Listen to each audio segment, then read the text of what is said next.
الشيطان الرجيم بسم الله الرحمن الرحيم الحمد لله الذي نور قلوب العارفين بنور معرفته وأثبت فؤاد أنبيائه وأوليائه بقصص الأنبياء والمرسلين وأكمل إيمان المسلمين والمؤمنين بولاية علي أمير المؤمنين عليه السلام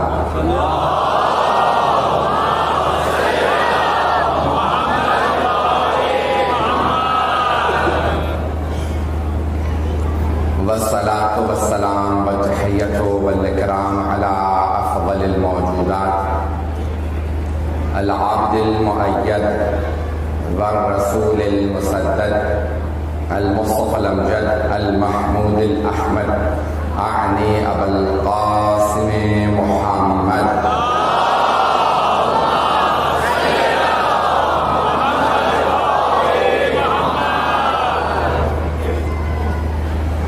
وعلى روحه ونفسه وسحره وبصيره سيد الأتقياء والأصفياء مولى الموالي امام المتقين علي بن ابي طالب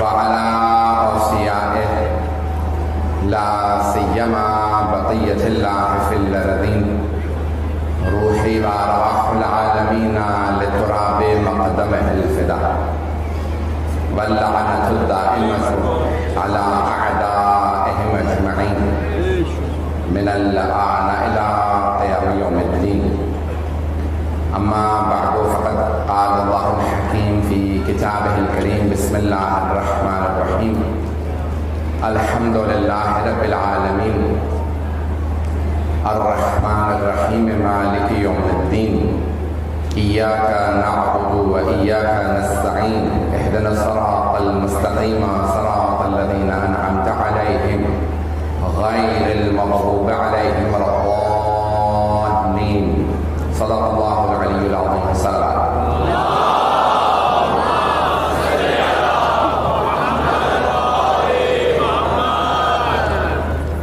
1444 کا محرم الحرام شروع ہو چکا دنیا بھر میں مجالس برپا ہے ہم جناب خاتون جنت کی خدمت میں جناب سید الشہداء کے اجداد ان کے بابا ان کے نانا ان کے دادا ان کے بھائی ان کی بہنوں ان کی اولادوں کو پرسہ دینے کے لیے آئے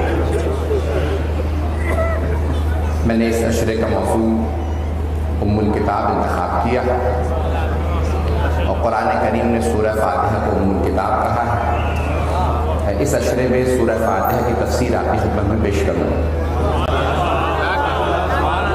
میرا اس امام بارگاہ میں پہلا اتفاق ہے مجلس پڑھنے کا بھی اور عشرہ پڑھنے کا بھی لیکن بہت سے چہرے آشنا دیکھ رہا ہوں شاید مختلف امام بارگاہوں میں آپ لوگ مجھے سنتے رہے ہوں گے آواز آ رہی میں تمام خدمت میں جو مطالب پیش کروں انہیں قبول فرما لیجیے گا میری ٹوٹی پھوٹی اردو اور میرے جو مختصر سے الفاظ ہوں اور ان مطالب کو جو مجھ ناچیز نے اس عشرے کے لیے تیار کیے ہیں اپنا بھائی سمجھتے ہوئے قبول فرما لیجیے اہل بیت کو تکبر پسند نہیں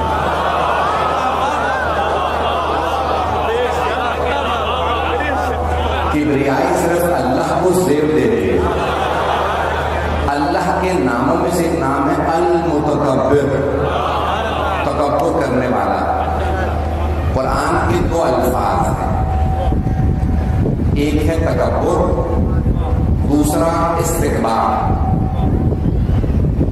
میں پنکھے کے بغیر نہیں پڑھ پاتا میں نے درخواست کی آپ نے دیکھ لیا ہوگا 5 منٹ میں میری حالت ہو گئی تو اگر پنکھا ڈسٹرب کر رہا ہے تھوڑا سا اگر رک پھر ٹھیک ہے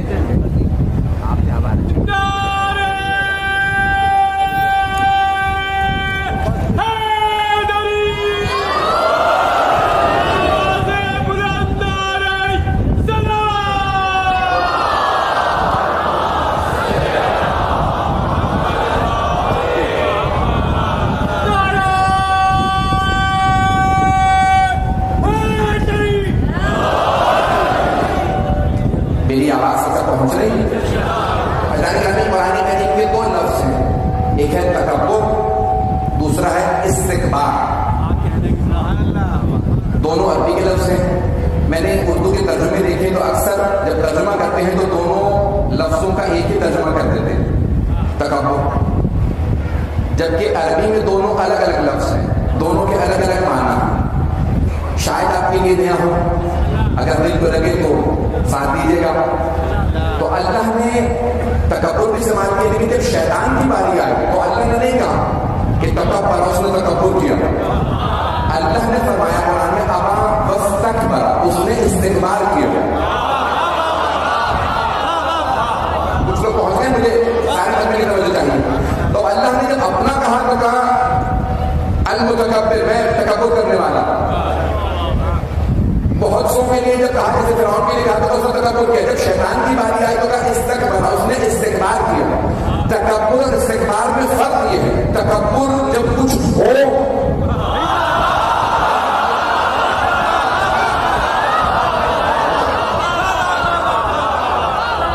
جب کچھ ہو انسان اس پہ ناز کرے تو کہتے ہیں تکبر کیا۔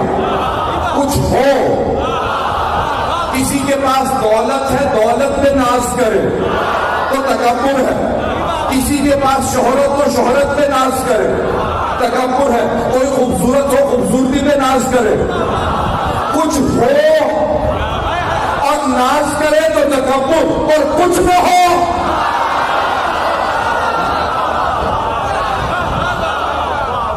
اور ناز کرے تو کہتے ہیں استکبار۔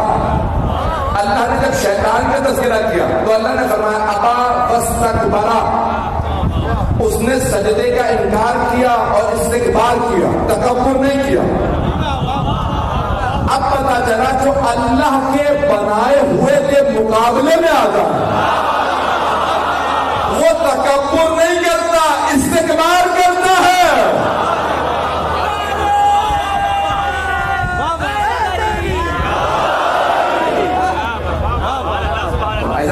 اللہ نے تکبر اپنے سے مخصوص کیا، کبریائی اسی کو زیب دیتی ہے۔ ہمارا عقیدہ یہ ہے، مجھے اوروں سے مطلب نہیں، میرے شیعہ سنی بھائی سن رہے مسلسل پچھلے 2-3 روز میں جو میں کراچی میں رہا، بے انتہا میرے پاس مختلف سیاسی پارٹیوں کے بڑے بڑے لوگ، علماء بھی آتے رہے، دانشور بھی آتے رہے، صرف اپنے نہیں دوسرے بھی ہم آپ کو سنتے ہیں، تو میں اس حساب سے پیش کروں کہ سب سن رہے ہیں۔ ہمارا عقیدہ یہ ہے، دیکھیں اس میں اختلاف کی کوئی بات نہیں ہے، لڑائی کی کوئی بات نہیں ہے۔ ہم شیعہ ہیں، اس کا مطلب ہے کہ ہمارا عقیدہ ہمارا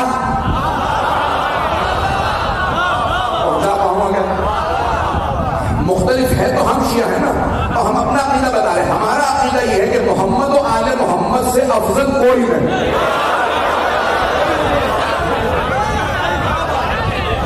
ہمارا عقیدہ یہ ہے کہ اللہ کے بعد جو اللہ نے عظمت ان 14 کو دی ہے وہ کسی کو نہیں دی، لیکن ان 14 نے کبھی تکبر نہیں کیا۔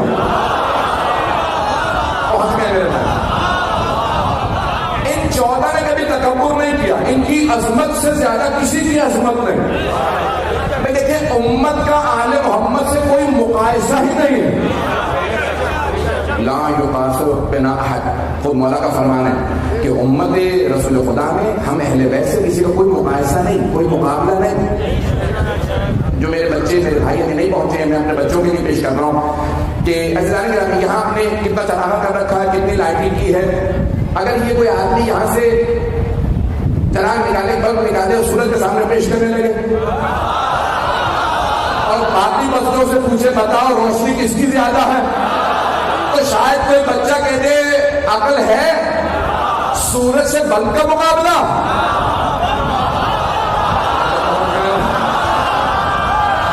آل محمد سب سے امت بند ہے۔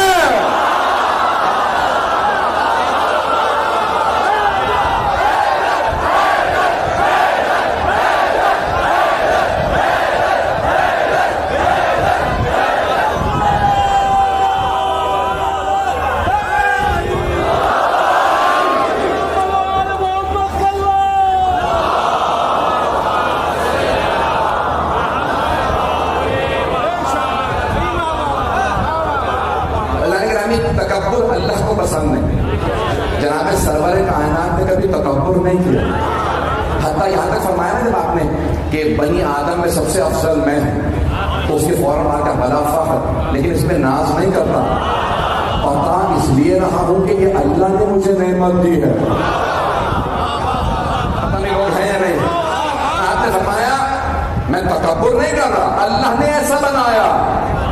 کو مجھ پہ فوقیت نہیں، فضیلت نہیں. جب بھائی پورا نہیں پڑھ سکتا میرے کچھ بھائی پہنچ جائے. مولا کائنات سے سوال کیا یعنی آپ افضل ہیں یا آدم؟ پڑھوں گا نہیں، پورا نہیں پڑھوں گا. تو مولا نے جواب دینے سے پہلے کہا ساسا تزکیۃ المرء لنفسہ قبیح. ایک مرد کا اپنی زبان سے، اپنے منہ سے اپنی تعریف کرنا قبیح شمار ہوتا، برائی شمار ہوتا. لیکن میں اس لیے بیان کر رہا ہوں، مولا نے فرمایا کہ اللہ نے قرآن میں فرمایا وَأَمَّا بِنِعْمَةِ رَبِّكَ فَحَدِّثْ. جو اللہ نے آپ کو نعمتیں دی ہیں ان کا تذکرہ کیجئے. ساسا تکبر نہیں کر رہا، مولا فرما رہے ہیں، مولا کائنات کہتے ہیں ساسا میں جو بتانے لگا ہوں نا کہ میں آدم سے افضل، نوح سے افضل، ابراہیم سے افضل، موسیٰ سے، عیسیٰ سے افضل، تو اس لیے نہیں کہ تکبر ہے، اس لیے کہ یہ اللہ کی مجھ پہ نعمت ہے.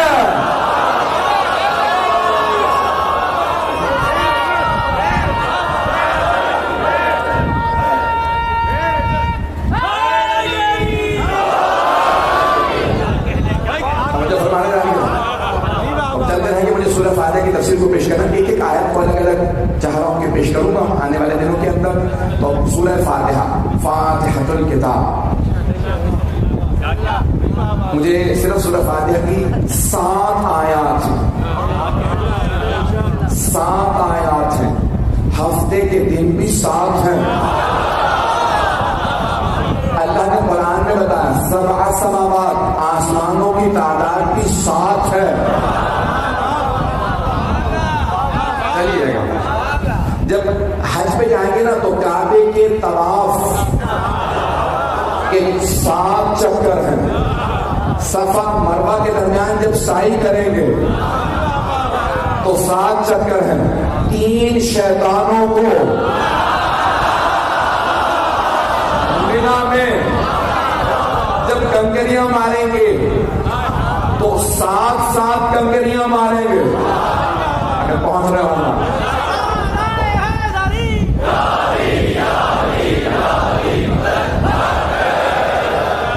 اسی محبت سے چلتے رہیے گا. تو 7 کی ایک خاص اہمیت ہے، عدد 7 ہے. تو اللہ نے 7 کو بہت زیادہ اہمیت دی، ہر جگہ پہ 7 رکھا. اعضائے سجدہ، نماز میں 7 اعضاء کا، 2 ہتھیلیاں، 2 گھٹنے، 2 پاؤں، 1 پیشانی کا زمین پہ رکھنا واجب ہے. اعضائے سجدہ 7. جناب سید الشہداء بھی میدان کربلا میں 7 دفعہ آگے گئے، 7 دفعہ پیچھے آئے. 7 کا عدد بڑی اہمیت رکھتا ہے. اللہ نے فاتحہ میں بھی 7 کی آیات رکھی، پورے سورہ میں 7 آیات. کیوں؟ انسان کی زندگی 7 میں 7 کے چکر لگا رہی ہے. 7 رکھے گا، 7 کے چکر لگا رہی ہے. ایام ہفتہ 7، پھر دوبارہ وہی، جیسے ہی جمعہ ختم ہوگا پھر دوبارہ ہفتہ شروع. ہمیشہ 7 رہتے ہیں. اللہ نے 15ویں سورے میں، سورہ حجر میں فرمایا اے میرے حبیب وَلَقَدْ آتَيْنَاكَ سَبْعًا مِنَ الْمَثَانِي وَالْقُرْآنِ الْعَظِيمِ. ہم نے آپ کو 7 دہرائے ہوئے اور قرآن عظیم عطا کیے. تو 7 دہرائے ہوئے اور قرآن عظیم عطا کیا. تو آئیے ذرا تمام شیعہ سنت العلماء نے اس روایت کو نقل کیا ہے اور حدیث صحیح السند ہے کہ 7 دہرائے ہوئے. 7 مثانی ام الکتاب کے ناموں میں سے ایک نام ہے. قرآن کریم کے اس سورہ فاتحہ کے ناموں میں سے ایک نام ہے 7 مثانی. مثانی دہرائے ہوئے 7 سورہ فاتحہ کو کہا گیا 7 مثانی، 7 دہرائے ہوئے. کیوں؟ کیونکہ ہر نماز میں 2 مرتبہ پڑھی جاتی ہے. میں چلے گا 7 آیات 2 مرتبہ پڑھی جاتی ہیں. پہلی اور دوسری رکعت میں واجب ہے ہر نماز کی. پہلی 2 رکعت میں فاتحہ واجب ہے. دوسرا سورہ کوئی بھی پڑھ سکتے ہیں، فاتحہ واجب. ہر نماز میں کم از کم 2 مرتبہ، اس لیے 7 دہرائے ہوئے. علماء کا نظریہ یہ ہے، یہ واحد سورہ ہے جو 2 مرتبہ نازل ہوا، مکے میں پھر مدینے میں، اس لیے 7 دہرائے ہوئے. چلیں گے، گھبرا کے نہ سنیں گے. تو 7 دوہرائے ہوئے. سبع مثانی سورہ فاتحہ مکے میں بھی مدینے میں بھی نازل ہوا. واحد سورہ جو 2 مرتبہ نازل ہوا. آئیں ذرا اس سورہ میں 7 ایسے الفاظ ہیں جو 2 بار آئے ہیں. آپ کہیے گا میں بتا دے گا. 7 الفاظ جو 2 بار آئے ہیں. سب سن رہے ہیں آپ؟ بسم اللہ الرحمن الرحیم. بسم اللہ میں اللہ آئے. الحمدللہ رب العالمین تو اللہ 2 مرتبہ آئے. 7 الفاظ 2 بار آئے ہیں. الرحمن الرحیم بسم اللہ الرحمن الرحیم الحمدللہ رب العالمین الرحمن الرحیم. الرحمن 2 مرتبہ, الرحیم 2 مرتبہ. الرحمن الرحیم مالک یوم الدین ایاک نعبد و ایاک 2 مرتبہ ہے. اہدنا الصراط المستقیم صراط الذین صراط 6 الفاظ گنوانی ہیں توجہ رہے. تو صراط 2 مرتبہ آیا ہے. صراط الذین انعمت علیہم غیر المغضوب علیہم علیہم پتہ لوگ ہیں یا نہیں علیہم 2 مرتبہ آیا ہے. تو اب یہاں پہ علیہم بھی 2 مرتبہ. ایسا ایسا تفصیل پیش کروں گا آنے والے پورے عشرے کے درمیان میں. خلاصہ سن لیجیے. تو غیر المغضوب علیہم ولا الضالین نہ ان کے راستے میں نہ ان کے راستے میں. صراط نہ اس کا نہ اس کا, بیچ کے راستے کا نام ہے صراط. جب مدینے جاؤ یہاں جاؤ وہاں جاؤ تو نہ دائیں نہ بائیں صرف سیدھے راستے پہ رہو. سیدھے راستے کا نام ہے صراط. صراط مستقیم سیدھا راستہ. جناب امیر سے سوال کیا یا علی یہ سیدھا راستہ کیا کہ انا صراط المستقیم.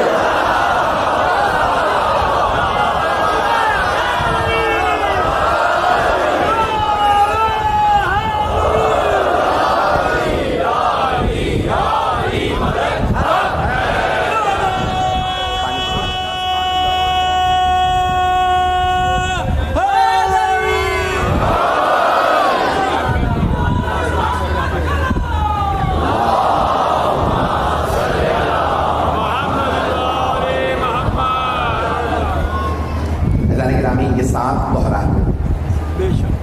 قرآن کے امام محمد باقر علیہ السلام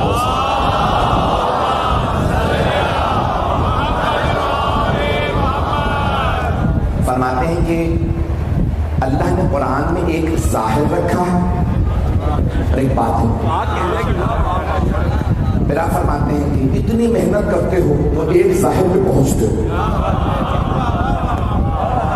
باطن پہ پہنچ نہیں پاتے. کچھ لوگ ہیں جو باطن پہ پہنچ جاتے ہیں. پھر مولا فرماتے ہیں وہ جو باطن ہے نا اس کا ایک اور باطن ہے اور اس باطن کا ایک اور باطن ہے. آپ تو 3 پہ گھبرا رہے ہیں. مولا فرماتے ہیں ظاہر ایک ہے باطن 70 ہے. کہا لوگ اتنی محنت کرتے ہیں تو ایک باطن تک پہنچتے ہیں. کہا ہم آل محمد کے پاس 70 کے 70 باطن ہیں. تو اب بہت سے لوگ جب تفسیر سنتے ہیں تو کہتے ہیں بھئی یہاں جب یہ کہہ گے تو دوسرا قول کیسے ہو سکتا ہے؟ بھئی یہ ظاہر ہے دوسرا باطن ہے. میں یہ بجھا اور میں آگے نہیں بڑھتا ہوں جب تک کہ میں بات سب تک پہنچانا دوں. تو اللہ نے اب میں نے پیش کیا ظاہری طور پہ سورہ فاتحہ 7 دوہرائے ہوئے ظاہری طور پہ سورہ فاتحہ. لیکن آئیے ذرا 7 کو دوہرائیں تو 14 بنتے ہیں. اب پہنچ رہے ہیں توجہ سارے بندے کی توجہ. 7 کو دوہرائیں 7 گنا پڑھائے سب کو یاد ہے 7 گنا 14 ہوتا. اللہ فرما رہا ہے وَلَقَدْ آتَيْنَاكَ سَبْعًا مِنَ الْمَثَانِي وَالْقُرْآنِ الْعَظِيمِ. اے میرے حبیب ہم نے آپ کو 7 دوہرائے ہوئے اور قرآن عظیم عطا کیا. ہم نے آپ کو 7 دوہرائے ہوئے اور قرآن عظیم عطا کیا. ہم نے تو عزیزان گرامی قرآن عظیم کا کوئی ہم پلہ ہے؟ قرآن زندہ معجزہ ہے. یہ 14 بھی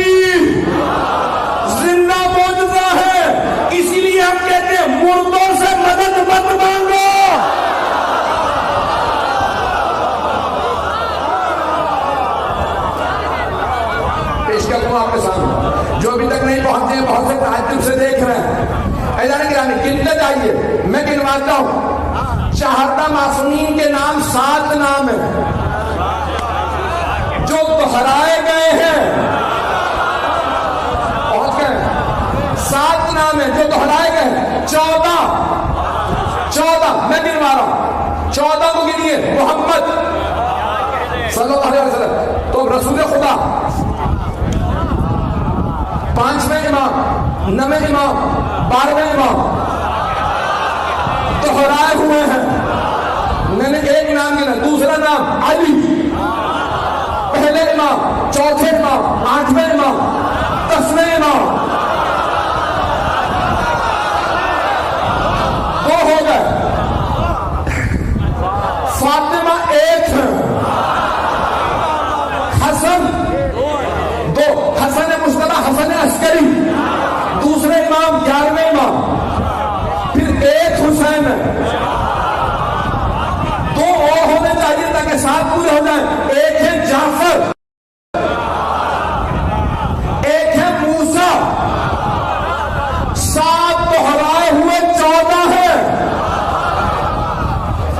اب کوئی یہ نہ کہے کیوں کہتے ہو کہ 14 کو مانتے ہو، اللہ نے کہا ہم نے عطا کیے، رسول خدا نے نہیں فرمایا میں دے کے جا رہا ہوں، آپ نے فرمایا انی تارک کو میں چھوڑے جا رہا ہوں، اللہ نے بنایا میں چھوڑے جا رہا ہوں۔ نہیں یہ سارا مجمع بھائی میں پہلے دن تک زور نہیں لگانا چاہ رہا تھا، لیکن سارا مجمع نہیں ہے، میں آگے نہیں بڑھوں گا جب تک کہ سارا مجمع ساتھ نہیں لے گا۔ حبیب خدا نے نہیں، خدا کی قسم ہم نہیں کہتے رسول خدا نے علی کو بنایا، قرآن کی قسم ہم نہیں کہتے کہ رسول خدا نے علی کی خلافت کا اعلان کیا انہوں نے بنایا، علی کی قسم ہم نہیں کہتے رسول خدا نے بنایا، قرآن کی قسم علی کو رسول خدا نے نہیں بنایا، بنایا اللہ نے ہے، بتایا مصطفیٰ نے۔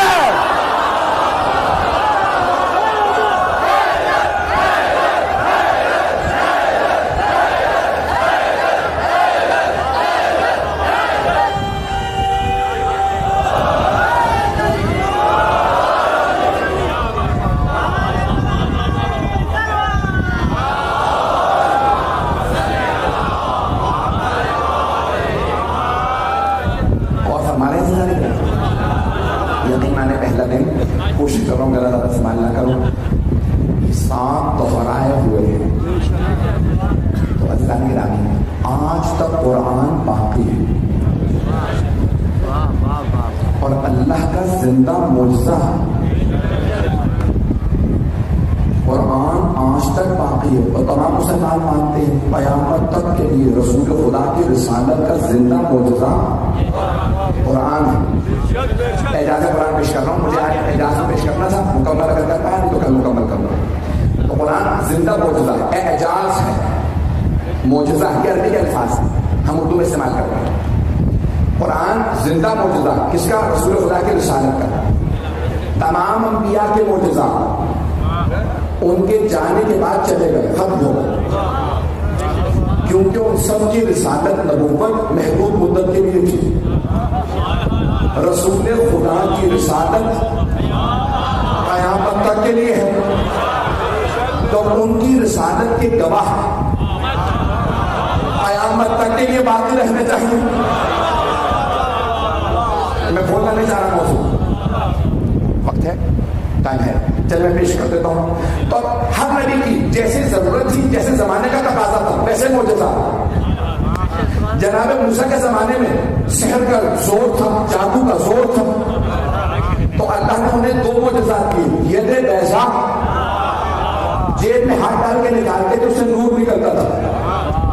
فرعون اور سارے اس کے درباری اپنی آنکھوں پہ ہاتھ رکھ کے بیٹھ جاتے تھے، جناب موسیٰ چلے جاتے تھے، ہاتھ سے نور نکلتا تھا، جادوگر بے بس ہو جاتے تھے۔ دوسرا عصا، زمین پہ پھینکتے اژدہا میں بدل جاتا۔ جناب عیسیٰ کے زمانے میں طب کا زور تھا، وہ بڑی بڑی بیماریاں ٹھیک کر لیتے تھے، لیکن پیدائشی نابینا کو، پیدائشی بہرے کو، گونگے کو ٹھیک نہیں کر پاتے تھے۔ تو جناب عیسیٰ کو اللہ نے دم عیسیٰ دیا، پیدائشی نابینا کو ہاتھ لگاتے اس کی بینائی آ جاتی، گونگے کو ہاتھ لگاتے گویائی آ جاتی، بہرے کو ہاتھ لگاتے شنوائی آ جاتی، مردے کو ٹھوکر مارتے قوم بِإِذْنِ رَبِّكَ، اپنے رب کے اذن سے اٹھ جا وہ زندہ ہو جاتا۔ سرور کائنات کے زمانے میں عربوں کو دو باتوں پہ بڑا ناز تھا، ایک اپنی زبان پہ کہ ہم عربی زبان بولتے ہیں، ہم عرب ہیں باقی سب عجم ہیں، گونگے ہیں، جانور کو گونگے کہا جاتا ہے عجمی، تو وہ کہتے تھے سب ہیں عجم، ہم ہیں عرب، ہم عربی زبان بولتے ہیں۔ اور دوسرے اپنی تلوار پہ بڑا ناز تھا،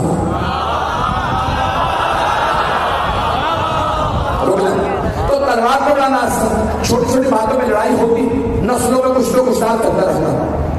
اللہ نے کہا میں محمد کو رسول بنا کے بھیج رہا ہوں، نبی بنا کے بھیج رہا ہوں، اپنا رسول اپنا نبی۔ اب سارے عربوں کے مقابلے میں اللہ کو رسول خدا کو معجزات دینے چاہیے تاکہ جواب ملے کہ دیکھو تمہاری عربی زبان ہے، ادبیات میں ماہر ہو، شاعری میں مہارت رکھتے ہو، فصاحت و بلاغت رکھتے ہو، اللہ نے تمہاری اس زبان کا جواب قرآن دیا، قرآن کا تم جواب نہیں لا پاؤ، تمہاری زبان کا جواب قرآن ہے، تمہاری تلوار کا جواب علی ہے۔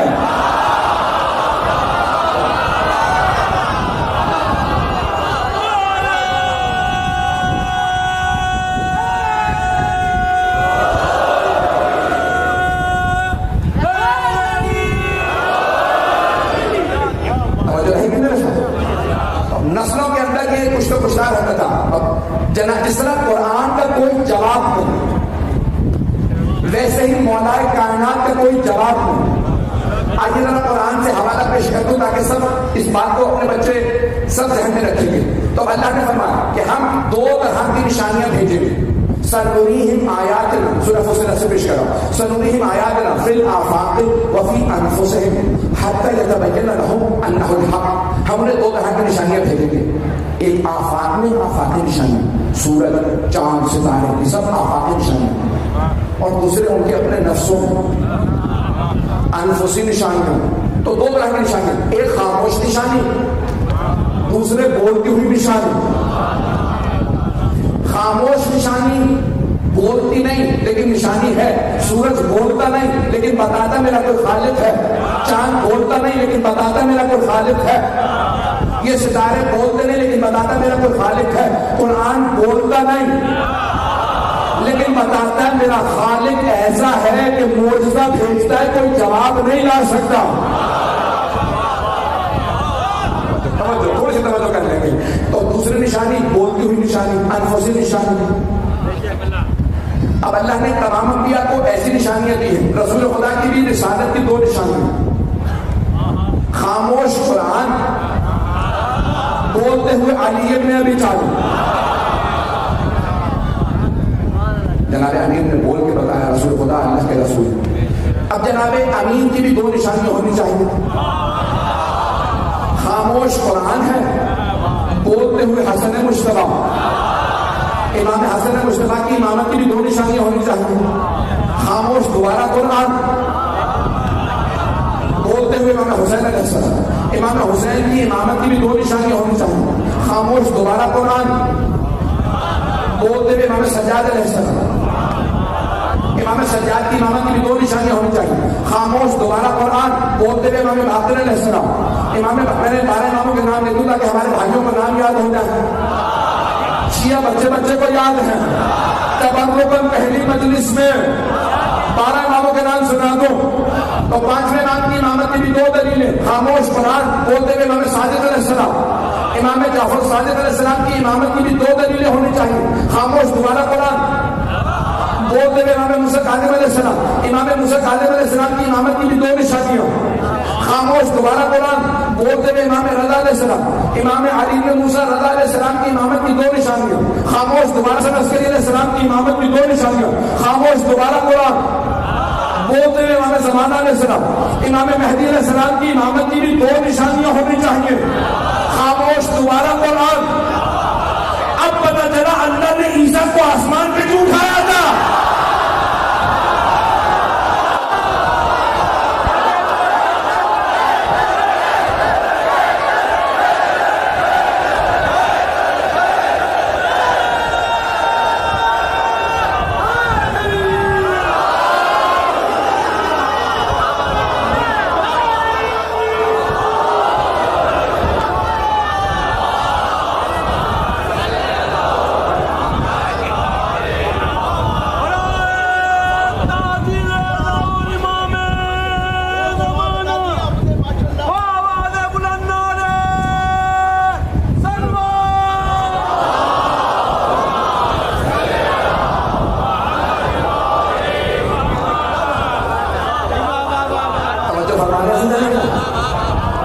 اللہ نے ہر چیز کے لیے حکمت رکھی ہے.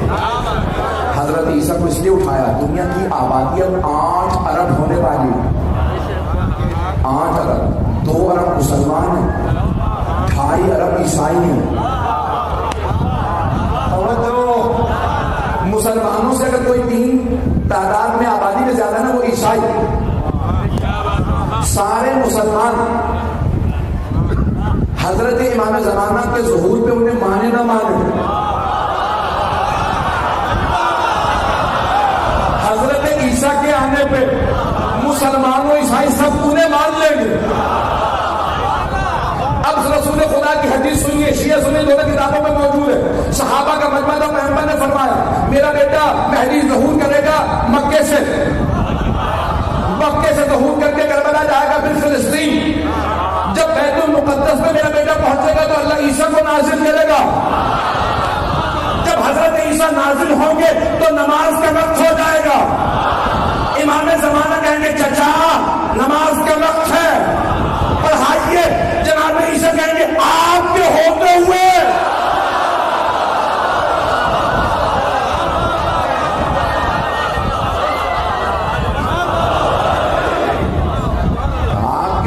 میں نماز کیسے پڑھا سکتا. تو جو کتابوں میں الفاظ آئے وہ امامکم منکم, تمہارا امام تم میں سے ہوگا, اس امت سے ہوگا, گزشتہ امتوں سے نہیں. جب دیکھیں گے نا سب کہ حضرت عیسیٰ امام زمانہ کے پیچھے کھڑے ہیں, پتہ لوگ ہیں جو ایمان نہیں بھی لانا چاہتا ہوگا وہ ایمان لے آئے گا. ارے میں عیسیٰ کو مانتا ہوں. عیسائی کہیں گے جسے میں اللہ کا بیٹا مانتا ہوں وہ محمد کے 12ویں نام کی پشت پہ نماز پڑھ رہا ہے.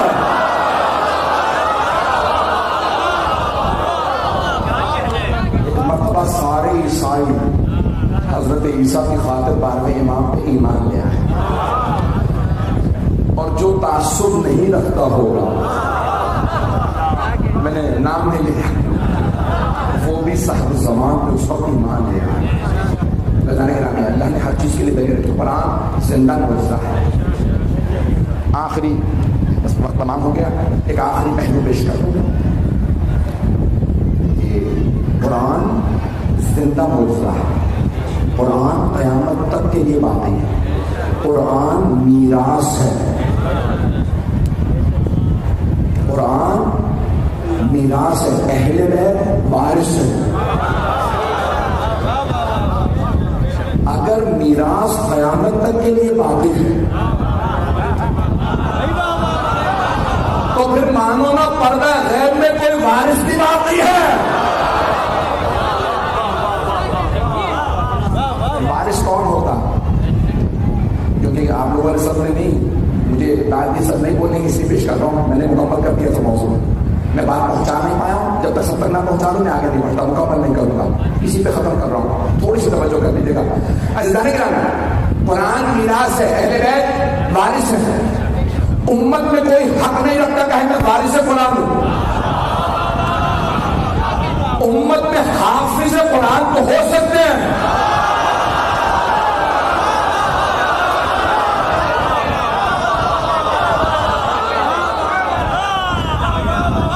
امت میں حافظ قرآن ہو سکتے ہیں, وارث قرآن نہیں. وارث کے لیے ضروری ہے پیغمبر جیسا ہو.